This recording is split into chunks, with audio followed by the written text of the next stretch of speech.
Bem, amigos da Galeaz Engenharia, estamos aqui junto mais uma vez para compartilhar um pouco de conhecimento adquirido nas nossas perícias judiciais. Meu nome é Luiz Antônio Galeazzi, sou engenheiro eletricista de segurança no trabalho e perito judicial. Hoje nós estamos aqui para compartilhar um pouquinho desse fato que a gente pega demais nas nossas perícias, tá? A importância da divisão correta das placas nas strings fotovoltaicas. Muitas empresas vendem um pacote lá de fotovoltaico e no contrato tem uma estimativa de geração. Então todos os valores que a gente fala de agora em diante são hipotéticos. Mas ele disse que iria gerar 3.000 kWh mês. E o cliente demora um certo período para verificar que isso não gerou. Geralmente um ano. Quando ele vai fazer lá o balanço, olhar um aplicativo, pegar um histórico, verifica que não gerou. E um dos grandes problemas que a gente encontra é esse, a divisão errada das strings. Nós vamos ver o porquê e como corrigir isso nesse vídeo, tá? Além de a gente gerar menos, a gente pode causar a queima dos equipamentos, a atuação constante das proteções, desligando algumas strings e diminuindo a geração, o aquecimento do equipamento, a perda de garantia, a redução de vida útil e várias outras situações que a divisão errada pode causar, né? Nesse primeiro exemplo, nós colocamos aqui, nós temos 12 placas, onde elas foram divididas em duas strings de 6. Eu estou usando aqui aquelas placas que normalmente a gente vê, que trabalha com 48, 49 volts. Eu arredondei para 50, porque em circuito aberto a gente vê que a maioria trabalha com 50 volts. Luiz, tem outras? Tem sim. Eu já vi com 31, 32, 42, mas a maioria das placas novas hoje trabalha com 50 volts. Então, nesse caso, nós temos aqui duas strings com 6 placas, onde ela gera em série 300 volts. E isso é bom ou ruim? É isso que a gente vai ver. Olha só, nesse caso que nós pegamos, uma empresa estava com muitas placas em uma string. Eles economizaram no cabo, né, e colocaram muitas. E acabou que várias strings ficavam desligando por proteção. O sistema continuava funcionando, mas de 10 strings, 3 paravam. O sistema entrava em proteção só nessas 3, todos os dias, na hora de maior geração, das 11 às 13, ela acabava desligando. Então nunca chegava a gerar aquilo que precisava. Também, a gente dividindo demais, acontece o que aconteceu nesse caso. Olha aqui, ele começou a gerar às 6h30 da manhã, e parava às 16h30. Claro que isso vai variar para a cidade, orientação e vários outros fatores, mas nesse nosso caso acontecia isso. Então olha só, começa às 6h30 e parava às 16h30. Aí o que a gente fez? Nesse caso a gente juntou todas essas 12 placas em uma única string, jogando ali 600 volts. Salvo que a gente não pode fazer isso em todos os inversores. Nós vamos ver qual a gente pode ou não fazer isso. Com isso a gente aumenta a tensão e também aumenta a tensão de partida. Logo cedo, quando ele começa, ele precisa de uma tensão mínima para acordar, para ligar. E também no final da tarde, ele também demora um pouco mais. E esse atendeu gerando, olha só que legal. Ele começou a gerar 30 minutos antes de manhã e uns 37 minutos mais à tarde. Eu arredondei para 30 minutos de manhã e 30 à tarde. 1 hora de geração a mais por dia, no final acaba gerando 10% a mais.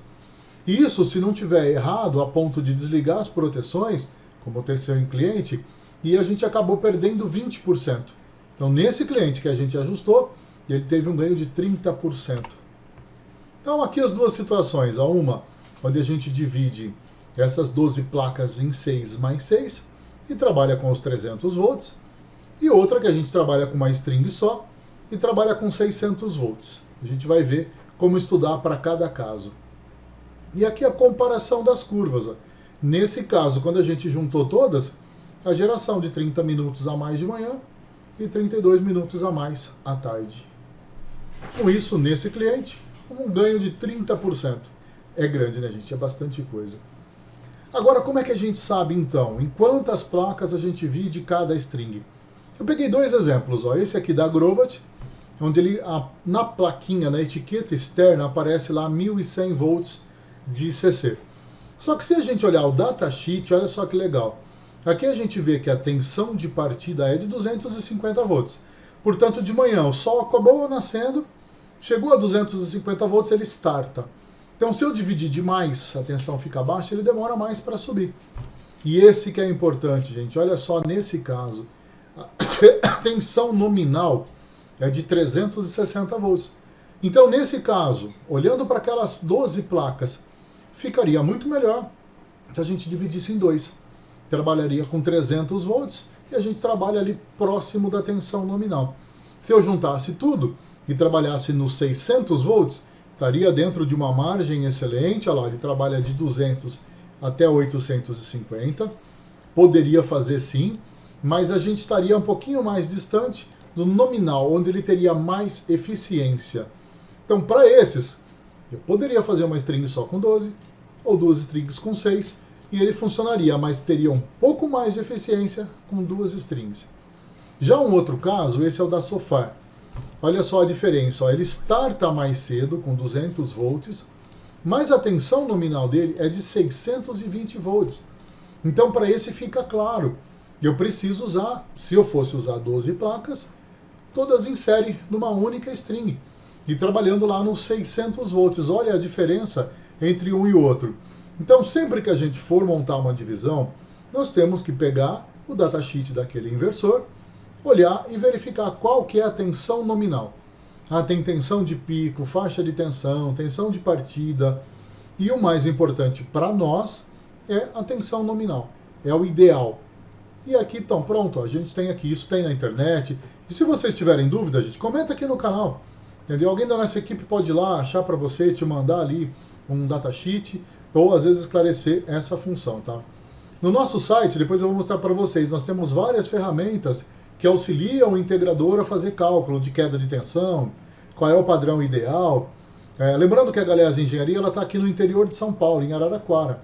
Então, o nosso maior produto é para CPFL. A gente tem mais para isso, mas é claro, a gente trabalha com outras também. Outro grande problema que a gente vê, gente, são as placas sujas. De novo, aqui no interior de São Paulo, o inverno é muito seco. E a gente tem muita terra, muita cana, muita agricultura. Então as placas ficam dessa forma. E nós temos que contratar uma empresa profissional para fazer isso, gente. Vocês viram que ali a gente trabalha de 300, 600, 900 volts. Se a gente pegar uma empresa que não tem experiência, ele desconectar um cabo desse, ele toma um choque, pode causar um acidente grave, ele pode cair lá de cima. Então as empresas têm que ser profissionais, usar os EPIs corretos e os produtos também. Se a gente pegar, jogar água com detergente e começar a esfregar uma vassoura, o que vai acontecer? A gente vai riscar tudo essas placas e às vezes ter aí um dano irreversível, não podendo mais gerar o que gerava antes. Então existe a empresa correta e os materiais corretos para que isso seja feito, tá? Outra coisa, gente, que muitos dos integradores não sabem é sobre esse tal de solstício. Mas o que é o solstício? Parece aquele negócio de filme de esotérico. Falou, não, gente. Isso é assim, ó. Para cada região do planeta, nós temos uma inclinação do Sol. Então, para aqui no interior de São Paulo, a gente usa as placas a 21 graus, porque o Sol está aqui, mas ele não está sempre aqui. No inverno, ele desce um pouco mais, ele passa mais lá embaixo. No equinócio, aqui no meio, não meio 90 graus, e no verão ele passa um pouco mais para cima. Então, ele tem uma variação de acordo com a época do ano e a localização também. Então é muito importante, além da inclinação, o próximo item que eu vou dizer. Nós pegamos uma perícia onde uma empresa vendeu um fotovoltaico para um cliente que tinha um prédio do lado. Aqui uma imagem, um desenho, né, hipotético, mas ele foi de uma época do ano onde a sombra desse prédio não chegava na casa.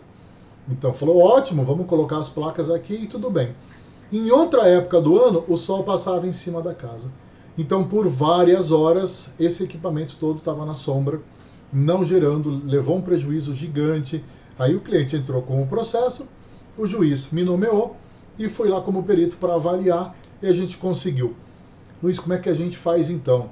Pessoal, existem vários softwares na internet, uma mensalidade, um custo às vezes não muito grande, que nos ajudam. Você coloca ali a região, o local no Google Maps e ele mostra para você as sombras, como é que está em todas as épocas do ano, fazendo esses solstícios.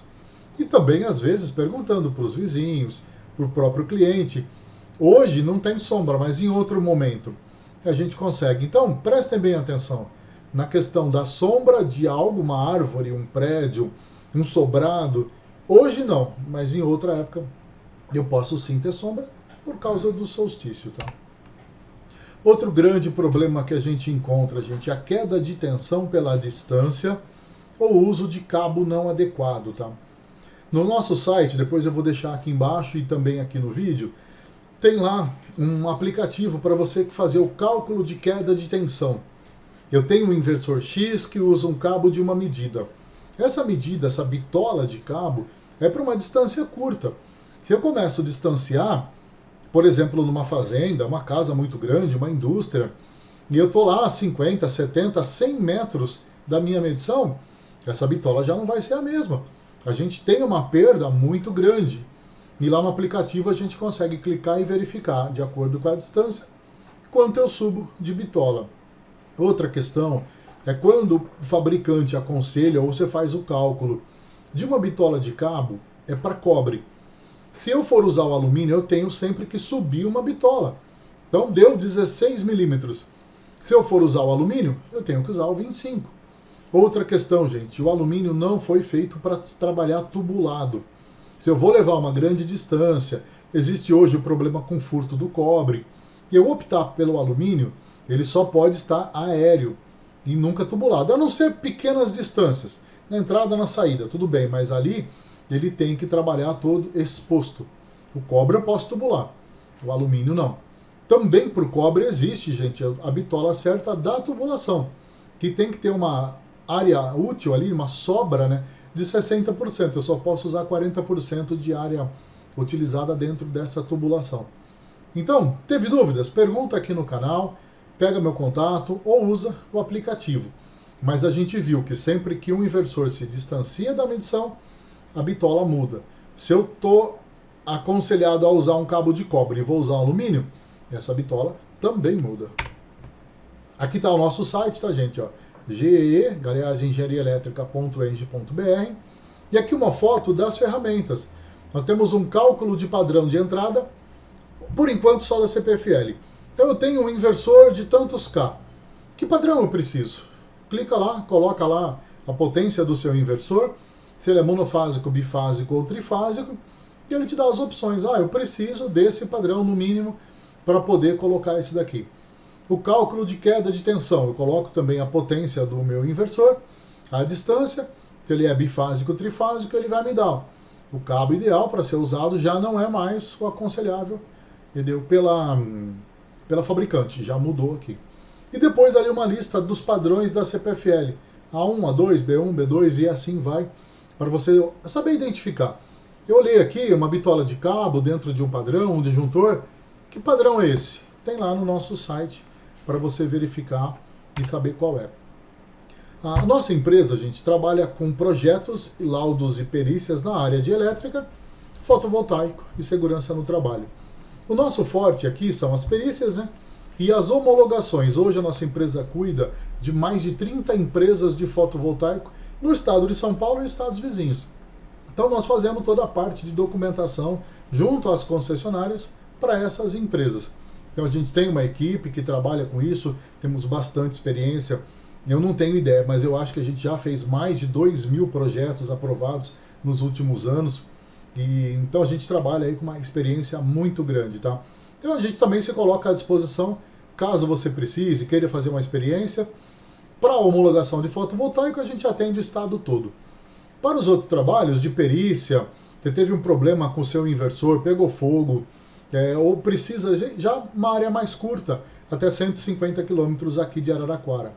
E as outras áreas, né, de treinamento, PGR, o que você precisar aí na área de segurança no trabalho. Não se esqueça de se inscrever no nosso canal, curta, compartilha, coloca nos grupos aí do pessoal, dos integradores, para que a gente possa levar adiante, né, esses conhecimentos que a gente adquiriu aqui e acaba evitando alguns erros. Muito obrigado, gente. Até a próxima.